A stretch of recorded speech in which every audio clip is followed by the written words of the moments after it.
Bonsoir à tous, bonsoir à toutes. Je vous présente donc sur cette vidéo Alice Nkom, la Camerounaise, qui défend les droits des homos.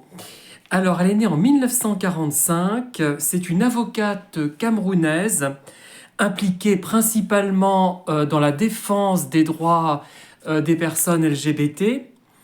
Elle a fait ses études à Toulouse dans les années 60, en 63-64, et elle a étudié bien sûr le droit.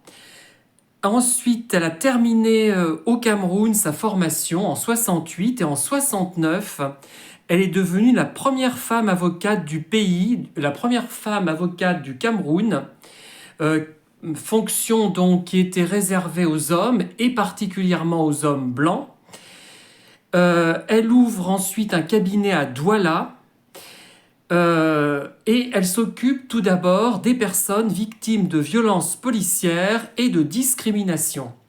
En 1972, une loi anti-homosexualité est ajoutée au code pénal camerounais.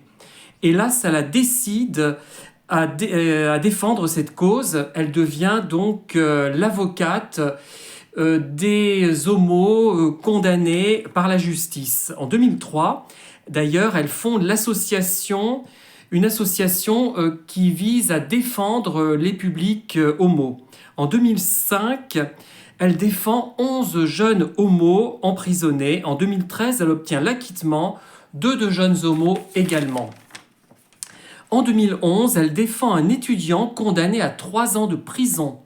Libéré en 2012, il devient le symbole de la cause homo au Cameroun. Il meurt en 2014 malheureusement et Alice Nkom accuse la famille de sa mort. En 2012, le New Yorker la sacre africaine de l'année. Elle est régulièrement menacée de mort, et ce qui fait l'objet donc de sa part de nombreuses plaintes. Puisque elle est très mal vue au Cameroun, forcément. Et d'ailleurs, elle s'est chargée d'attaquer la constitutionnalité de l'article 347 bis du Code pénal. En 2014, elle remporte le prix des droits de l'homme de la section allemande d'Amnesty International. Et en 2018, elle obtient un prix pour la liberté également. Voilà un bref résumé de sa carrière. Et j'espère qu'elle lira un jour ce recueil de 4 nouvelles que j'aimerais bien d'ailleurs lui envoyer. À très bientôt, merci.